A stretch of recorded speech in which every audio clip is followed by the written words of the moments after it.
Hello everyone, आपका teacher helping hand channel में स्वागत है। आज मैं आप लोगों के साथ मिशन प्रेरणा की ई पाठशाला फेज़ 4 के अंतर्गत क्लास 2 का जो ई कंटेंट आया है सेकेंड वीक का, वो मैं शेयर करूंगी। इसके पहले भी मैंने आप लोगों के साथ 20 तारीख से लेकर के 6 तारीख तक का कंटेंट कक्षा 2 का शेयर किया था। अब मैं उसके आगे जो सेकेंड वीक है हमारा, उसका कंटेंट आज मैं आप लोगों के साथ शेयर कर रही हूँ। इसमें कॉलम आपको सेम वैसे बनाने हैं: दिनांक, समय, कक्षा, विषय, DDUP पर प्रसारित कार्यक्रम, गतिविधि आधारित कार्यक्रम। इसके आगे आप गृह कार्य का कॉलम बना सकते हैं, अभिभावक की प्रतिक्रिया का कॉलम बना सकते हैं, और हमारे बच्चे किन किन माध्यम से जुड़े हैं आप उसका कॉलम बना सकते हैं। जिस तरह से मैंने कक्षा 3 का और कक्षा 5 का अपलोड किया है, आप वहां से देख करके उसकी सहायता ले सकते हैं। तो उस तरह से करने के बाद आपको जो ई कंटेंट आया है, जो प्रोवाइड मैं आप लोगों को कर रही हूँ, जो बेसिक विभाग की तरफ से हम लोगों को प्रोवाइड किया जाता है, तो उसके अंतर्गत जो सेकेंड वीक में आया था वो मैं आप लोगों को बता रही हूँ। यहाँ से आप कंटेंट नोट कर सकते हैं। उसके बाद उसके आगे का कॉलम जो गृह कार्य का है और अभिभावक की प्रतिक्रिया का है, जहाँ जब हम लोग फ़ोन करके बात करेंगे, वो आप लोग अपने अपने स्कूल के अकॉर्डिंग, अपने अपने क्लास के अकॉर्डिंग वहाँ पर नोट कर सकते हैं। तो कंटेंट है हमारा ये 7/6/2021 का है। समय 9:30 से 10 बजे तक है। कक्षा में आपको कक्षा 2 डालना है। विषय हमारा फर्स्ट डे हिंदी आया था मंडे को, और DDUP पर प्रसारित कार्यक्रम के अंतर्गत जो हमारा पाठ है देखभाल, वो आया था, मैंने यहाँ पर लिख दिया है। आप लोगों को भी ऐसे ही लिखना है। गतिविधि आधारित कार्यक्रम में जो सोमवार, बुधवार, शुक्रवार को ई कंटेंट साझा किया जाता है, उसमें आया है पसंदीदा प्राणी का एक चित्र बनाना है, बच्चों को घर का चित्र बनाना है, और आओ अंग्रेजी सीखें भाग 1 और 2। ये हमारा 7/6/2021 दिन सोमवार का था, आप लोग देख सकते हैं।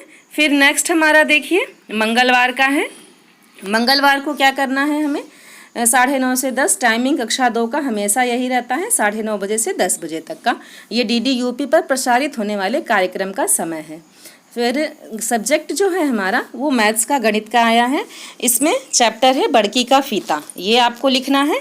ये DDUP पर प्रसारित कार्यक्रम के नीचे लिखना है आपको बड़की का फीता। और गतिविधि आधारित कार्यक्रम में आपको लिखना है पुनरावृत्ति। जो सोमवार, बुधवार, शुक्रवार को जो प्रोग्राम आता है गतिविधि आधारित, उसकी मंगलवार को पुनरावृत्ति होगी, बृहस्पतिवार को पुनरावृत्ति होगी और शनिवार को पुनरावृत्ति होगी।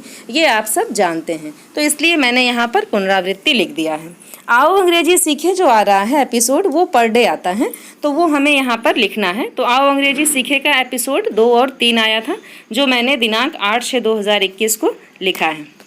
फिर नेक्स्ट डे हमारा 9/6/2021, टाइमिंग मैंने डाला है, क्लास डाला है, और विषय में मैथ्स सब्जेक्ट हमारा है, मैथ्स है, गणित, वो मैंने यहाँ डाल दिया है। चैप्टर का नाम हमारी संख्याएं, ये लिखा गया है DDUP पर प्रसारित कार्यक्रम के नीचे। और इसमें आओ अंग्रेजी सीखें एपिसोड 3 और 4 आया था, ये भी मैंने यहाँ लिख दिया है। फिर नेक्स्ट हमारा गतिविधि आधारित कार्यक्रम में क्या आया है? दिन बुधवार है हमारा, तो नेक्स्ट कंटेंट हमारा आ चुका है पसंदीदा खिलौने का चित्र बनाना है बच्चों को, और पसंदीदा वाहन का चित्र बनाना है। ये हमारा 9/6/2021 दिन बुधवार का कंटेंट है। फिर देखिए नेक्स्ट में हमारा क्या आ गया? 10/6/2021, समय वही है हमारा, क्लास भी वही है, सब्जेक्ट भी हमारा वही है, मैथ्स ही है, और चैप्टर भी हमारा वही है, हमारी संख्याएं। ये 10/6/2021 का है। फिर हम लोग बृहस्पतिवार को क्या करेंगे? दिन हमारा बृहस्पतिवार है। जो गतिविधि आई थी उसके बच्चे पुनरावृत्ति करेंगे, और आओ अंग्रेजी सीखें के चैप्टर एपिसोड 4 और 5 इसका कंटेंट आया था। इसका लिंक हम लोगों ने ग्रुप में साझा किया है, ये आप लोगों को रजिस्टर में ऐसे ही लिखना है। फिर 11/6/2021, ये दिन हमारा फ्राइडे, शुक्रवार का दिन आ जाएगा। टाइमिंग सेम वही है, सब्जेक्ट गणित आया है फिर से वही, और चैप्टर है हमारा छोटी बड़ी संख्याएं। अब इसके बाद शुक्रवार को फिर गतिविधि कार्यक्रम आएगी, आप लोग जानते हैं। तो इसमें क्या आया है? पसंदीदा खाने का चित्र बनाना है, और सभी चित्रों को मिलाकर एक कहानी बनानी है बच्चों को। ये गतिविधि आधारित कार्यक्रम है। आओ अंग्रेजी सीखे में एपिसोड 5 और 6 ये आया था, इसका लिंक हम लोगों को साझा करना था बच्चों को, तो ये 11/6/2021 का हो गया। फिर नेक्स्ट देखिए 12/6/2021, टाइमिंग सेम है हमारा वही, और इसमें सब्जेक्ट इंग्लिश है।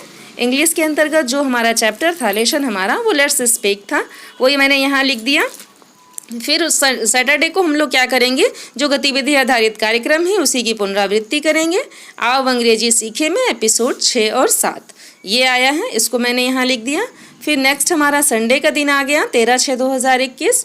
ये टाइमिंग सेम वही है, इस दिन भी इंग्लिश का ही हम लोगों को चैप्टर पढ़ाना है। बच्चों को पढ़ाना है का मतलब है हमारा कि DDUP पर प्रसारित कार्यक्रम है, बच्चों को दिखाना है, समझाना है ग्रुप के माध्यम से। तो यहाँ पर इंग्लिश में हमारा क्या है, शेप्स एंड कलर्स, ये मैंने यहाँ लिख दिया। आओ अंग्रेजी सीखें, इसका एपिसोड 5, 6, 7, 8 सभी का लिंक आया था, सभी को हम लोगों को ग्रुप में साझा करना है। सैटरडे को आप सब जानते हैं क्विज़ होता है, लेकिन कक्षा 1 और 2 के लिए कोई क्विज़ नहीं है, इसलिए हम लोग क्विज़ के लिए इसमें मैंने कोई जिक्र नहीं किया है। आप लोग सेम ऐसे अपना कॉलम बना लीजिए, सब कुछ जैसा मैं कक्षा 3 और 5 का अपलोड करती हूँ, क्योंकि मैं 3 और 5 को पढ़ाती हूँ, इसलिए उसका फुल कंटेंट आप लोगों को देती हूँ। और ये आप लोगों की सुविधा के लिए मैं ये प्रोवाइड कर देती हूँ कि सारा कुछ मटेरियल जो है, जो बेसिक विभाग की तरफ से आ रहा है मैटर्स लिंक साझा करने के लिए, वो मैं आप लोगों को प्रोवाइड कर दे रही हूँ। इसके बाद आप लोग गृह कार्य और अभिभावक की प्रतिक्रिया ये खुद से कॉलम बना करके लिख लीजिए आगे, तो आप लोगों को सुविधा रहेगी। अगर किसी अन्य भी क्लास का आप लोगों को ई कंटेंट चाहिए होगा तो आप लोग कमेंट सेक्शन में लिखिएगा, मैं वो भी प्रोवाइड करने की पूरी कोशिश करूंगी। मेरा वीडियो आप लोगों को अगर थोड़ा भी हेल्पफुल लगता हो तो please like, share and subscribe करें। Thank you.